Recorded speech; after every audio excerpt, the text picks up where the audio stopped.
Welkom by Môre onder die soeklig, die uitsending waar ons die kragte ondersoek wat stilweg ons toekoms hervorm. Vandag vestig ons aandag op 'n diepgaande demografiese keerpunt, die naderende piek van die wêreldbevolking, en wat dit beteken vir ekonomie, kunsmatige intelligensie, outomatisering en veral Afrika se rol in dekades wat voorlê. Vir die grootste deel van die moderne geskiedenis is bevolkingsgroei as 'n gegewe beskou. Meer mense het meer werkers, meer verbruikers en meer ekonomiese uitbreiding beteken. Maar daardie aanname is besig om te verbrokkel. Vrugbaarheidssyfers daal amper oral. Baie lande, veral van Japan en Suid-Korea tot Duitsland en China, het reeds hulle bevolkingspiek verbygesteek. Wêreldwyd is ons nog nie heeltemal daar nie, maar die momentum verlangsaam vinnig. Die meeste projeksies dui op 'n wêreldpiek iewers in die tweede helfte van die eeu. Hierdie verskywing sal nie net demografiese nuuskierigheid wees nie. Dit is 'n ekonomiese skokgolf. Wat is die ekonomiese impak van 'n wêreld wat 'n piekbevolking nader? Ekonomiese stelsels is gebou op groei, veral arbeidsmaggroei. Minder mense van werkende ouderdom beteken stadiger BBP groei, stygende afhanklikheidsverhoudings en die druk op pensioenstelsels, gesondheidsorg en openbare finansies. In verouderende samelewings is daar eenvoudig minder werkers wat meer afgetredenes moet ondersteun. Histories het lande dit vergoed deur produktiwiteitswinste, migrasie of die verlenging van die werkslewe. Maar produktiwiteitsgroei was traag in baie ekonomieë en die grootskaalse migrasie was polities omstrede. Dit is waar outomatisering en KI die prentjie betree, nie as opsionele gereedskap nie, maar as 'n strukturele noodsaaklikheid. Dis wat beteken KI en outomatisering. In 'n krimpende of verouderende werksmag verskuif die belang van outomatisering van doeltreffendheid na ekonomiese oorlewing. KI-gedrewe stelsels kan arbeid en vervaardiging, logistiek, administrasie, gesondheidsdiagnostiek en selfs dele van die onderwys en regte vervang of aanvul. Robotte verouder nie, tree nie af nie en benodig nie pensioene nie. Vir lande wat demografiese afname in die gesig staar, word intelligente outomatisering 'n manier om produksie met minder mense te handhaaf. Maar hierdie oorgang is nie pynloos nie.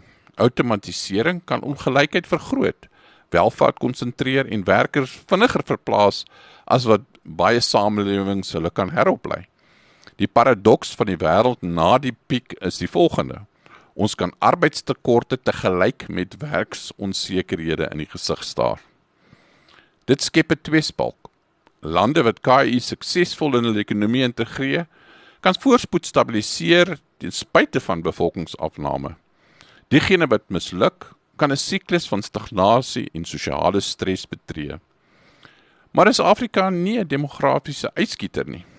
Nêrens is die storie interessanter of meer gevolglik as in Afrika nie. Terwyl 'n groot deel van die wêreld verouder, bly Afrika die jongste kontinent. Meer as die helfte van sy bevolking is onder die ouderdom van 20. En Afrika sal na verwagting in die komende dekades verantwoordelik wees vir die meerderheid van die wêreld se bevolkingsgroei.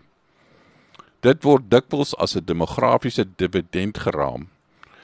Maar dividende is nie outomaties nie. Jeug kan die engine van groei wees of 'n bron van onstabiliteit, afhangende van onderwys, bestuur, infrastruktuur en geleenthede. In 'n wêreld na die piek kan Afrika ten minste 3 kritiese rolle speel. Eerstens, die wêreld se talentreservoir. Na mate arbeidsmagte krimp, kan Afrika die primêre bron van menslike kapitaal word, beide fisies en digitaal. Maar dit is nie bloot massamigrasie beteken nie. Afstandwerk, KI-ondersteunde arbeid en digitale platforms kan Afrika werknemers in staat stel om wêreldwyd by te dra, sonder om hulle land te verlaat.